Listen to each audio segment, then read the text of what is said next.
এই মামলাটা মূলত হচ্ছে গুলশান থানার একটি ধর্ষণের মামলা, যেটি করেছেন সিনথে ইসলাম তিশার বাবা সাইফুল ইসলাম।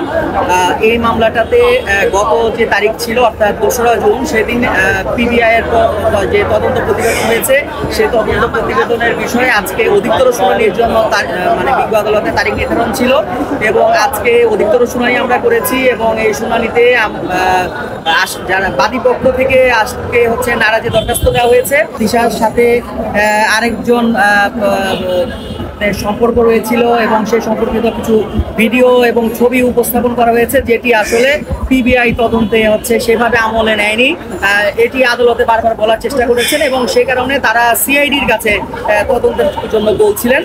তো বিজ্ঞ আদালতও তাদেরকে বিভিন্ন রকমের প্রশ্ন করেছেন এবং জানতে চেয়েছেন যে এটার সাথে আসলে আমাদের এই মামলার যিনি আসামি রয়েছেন খন্দকার মোস্তাক আহমেদ, তার আসলে সম্পর্ক কোথায় এবং এটার কোনো তথ্য প্রমাণ তাদের কাছে আসলে সুনির্দিষ্টভাবে আছে কিনা।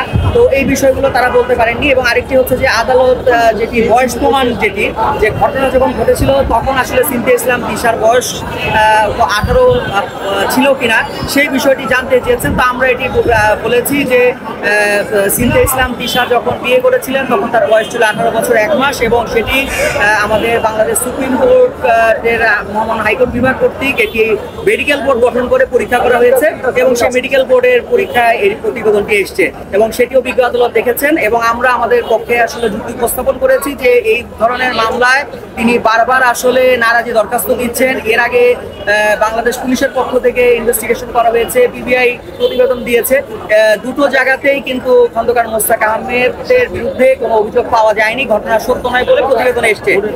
এই অবস্থায় যদি বারবার নারাজি দরখাস্ত দেওয়া হয় এবং বারবার তদন্তের জন্য পাঠানো হয়, তাহলে এটি আসলে যারা আসামি রয়েছেন তারা হয়রানির শিকার হচ্ছেন এবং বিজ্ঞ আদালতের সময় নষ্ট হচ্ছে।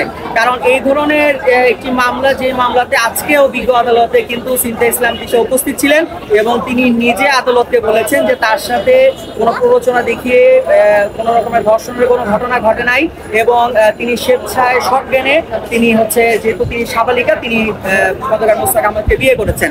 তো যেহেতু ভিকটিম নিজেই এই কথা বলছেন এবং এই ধর্ষণ প্রমাণের সপক্ষে বাদী পক্ষের কাছে কিন্তু কোনো মেডিকেল রিপোর্টও নাই, সেটিও আমরা আদালতে বলেছি।